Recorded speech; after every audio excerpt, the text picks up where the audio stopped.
Salam, yuxarı sinif şagirdləri və əziz abituriyentlər. Bildiyiniz kimi qəbul imtahanlarına, yəni blok imtahanlarına çox az bir müddət qalıb. Bu müddət ərzində belə deyək də abituriyentlərə dəstək məqsədi ilə kanalımda qəbula qədər hər gün ən azı 3 sual, qəbul tipli 3 sual nümunəsi paylaşılacaq.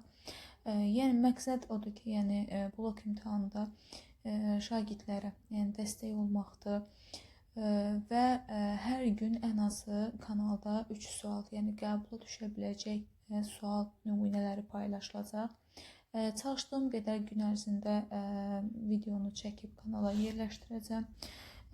Deməli, baxaq hansı sual tipləri bizim önümüzə imtahanda çıxa bilər. Yəni hansı sualların düşmə ehtimalı daha çoxdur. Mən demirəm, həmin bu suallar düşəcək. Sadəcə olaraq, yəni bu sualların düşmə ehtimalı daha çoxdur. 11-ci sual nümunəsi bizə deməli yaxın müddət ərzində qəbul blok imtahanlarında qarşımıza çıxmışdı. Nisbətən maraqlı sual nümunəsidir. Kütlələri M1 və M2 olan maddi nöqtələr arasındakı qravitasiya qarşılıqlı təsir qüvvəsinin modulunun bizə F olduğunu bilərək M1 və M3 kütləli maddi nöqtələr arasındakı qarşılıqlı təsir qüvvəsinin modulunu müəyyən etməyi bizdən istəyir. Deməli, buradakı qarşılıqlı təsir cazibə qarşılıqlı təsir qüvvəsidir. Yəni, ümumdünya cazibə qanununa görə biz yaza bilərik. Burada bizdən 1 və 2 nöqtələri, maddi nöqtələr arasındakı cazibə qüvvəsini verdiyinə görə mən F1-2 kimi yazıram. F1-2-nin bizə F olduğunu bizə qeyd edir və bizdən 1 və 3 maddi nöqtələri arasındakı cazibə qüvvəsinin qiymətini istəyir. Ümumdünya cazibə qanunun düsturunu bilirik ki, F bərabərdir, böyük J vuraq, M1 vuraq M2 bölək R kvadratıdır. Mən bu düsturu F1-2 üçün tətbiq edirəm. F1-2 bərabərdir, böyük J vuraq, M1 vuraq M2 bölək R1 R2-nin kvadratına. Aha, gəlin qiymətlərini yerinə yazaq. F1-2 bərabərdir, böyük J vuraq. M1-in bizə məsələnin şərtində M olduğunu verib. M2-nin isə 2M olduğu məlumdur. Və bunlar arasındakı gəlin məsafəyə baxaq. Baxıram ki, 1 ilə 2 maddi nöqtə arasındakı məsafə 2 damadır. Yəni bizdə məsafə radiusumuz 2-yə, 2-nin də kvadratı 4 edir. Bərabərdir. Buradan bu 2 ilə bunu ixtisar aparsaq, burada qalır böyük J vuraq M-in kvadratı bölək 2. Deyir ki, bu ifadə, yəni bu bizə bir F-ə bərabər olduğunu məsələnin şərtində demişdi. İndi gəlin biz 1 və 3 arasındakı, yəni 1 və 3 maddi nöqtələr arasındakı bizdən qarşılıqlı təsir qüvvəsinin qiymətini istəyir. Yazırıq. Böyük J vuraq, bu dəfə M1 və M3'dür.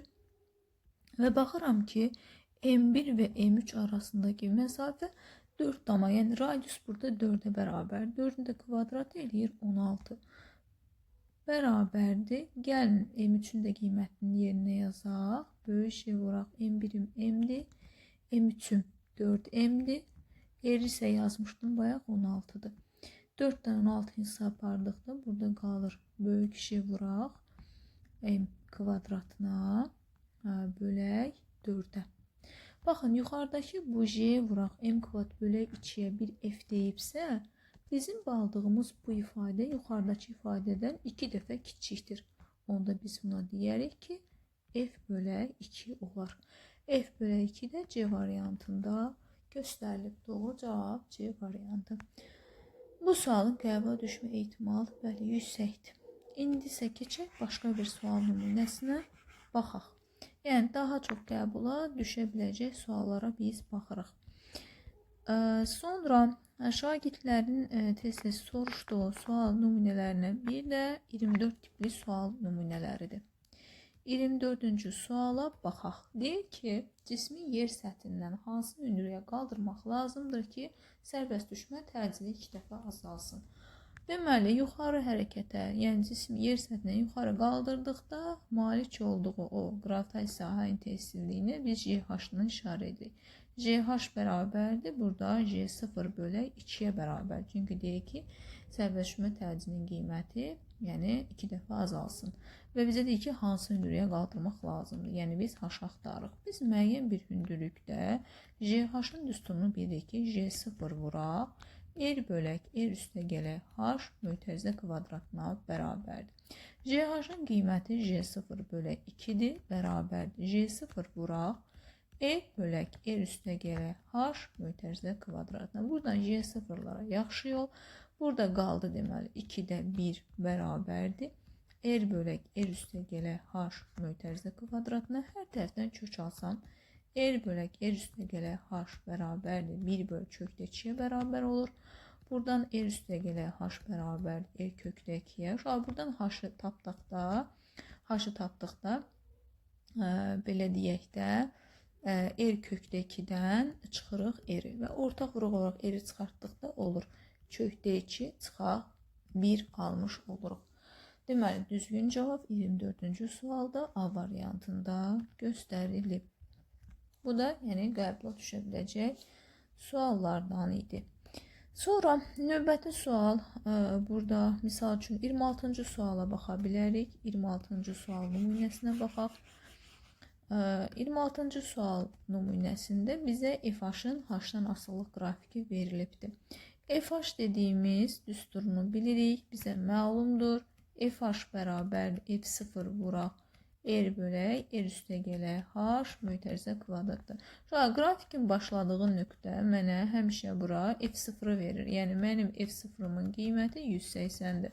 A nöqtəsində yer səthinin müəyyən hündürlükdədir. Müəyyən hündürlükdə biz buna FH demişik. FH-ımız 20 Newtona bərabərdir. Gətirin düsturdan yerinə yazaq. 20 bərabərdir. 180 vuraq. R bölək R üstə gələk H mötərizə kvadrat. Mənə hündürlüyü istəyir, yəni hündürlüyü tapacağam. Buradan 20 və 180 çarpardıqda, deməli, burada nə alınır? Burada deməli, R bölək R üstə gələk H mötərizə kvadrat olduğu kimi köçürürəm. Bu istifadədə qalır bu tərəfdə 9-da 1. Hər tərəfdən kök alsam, yenə R bölək R üstə gələk H bərabərdir 3-də 1-ə. Buradan alıram, yəni çarpaz vururam da. R üstə gələk H bərabərdir 3-ə. Buradan da alıram ki, H bərabərdir 2-ə. Bərabər cavab cisim yer səthindən 2 radiusunda bərabər hündürlükdəymiş. Sonra düşə biləcək sual nümunələrindən biri də 39-cu sual nümunəsinə baxaq. 39-cu sual nümunəsi də maraqlı suallardan biridir. Deməli, 39-cu sualda A nöqtəsində 2 dənə cismin yaratdığı yekun qravitasiya sahə intensivliyi, yəni hansı istiqamətdə yönəlmişdir deyir bizə. Mən bunun bu kürənin qravitasiya sahə intensivinə J1 deyirəm. Bunun qravitasiya sahə intensivinə J2 deyirəm. Və gəl hər birinin intensivinin qiymətini tapaq.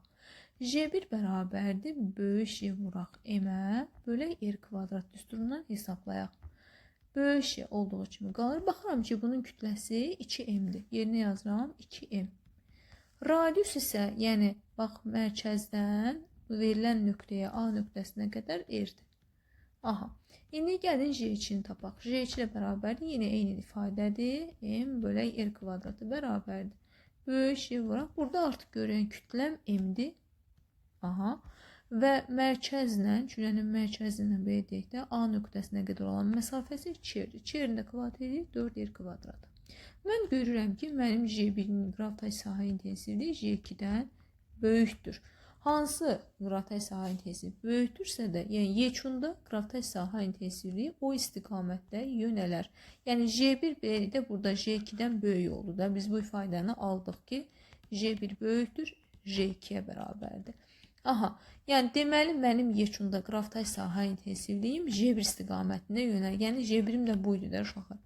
Deməli A nöqtəsindən biz də bilirik ki, qravitasiya sahə intensivliyi istiqaməti həmişə çevrənin və yaxud da ki, indi burada dairədir, yer kürəsini nəzərdə tutur da burada.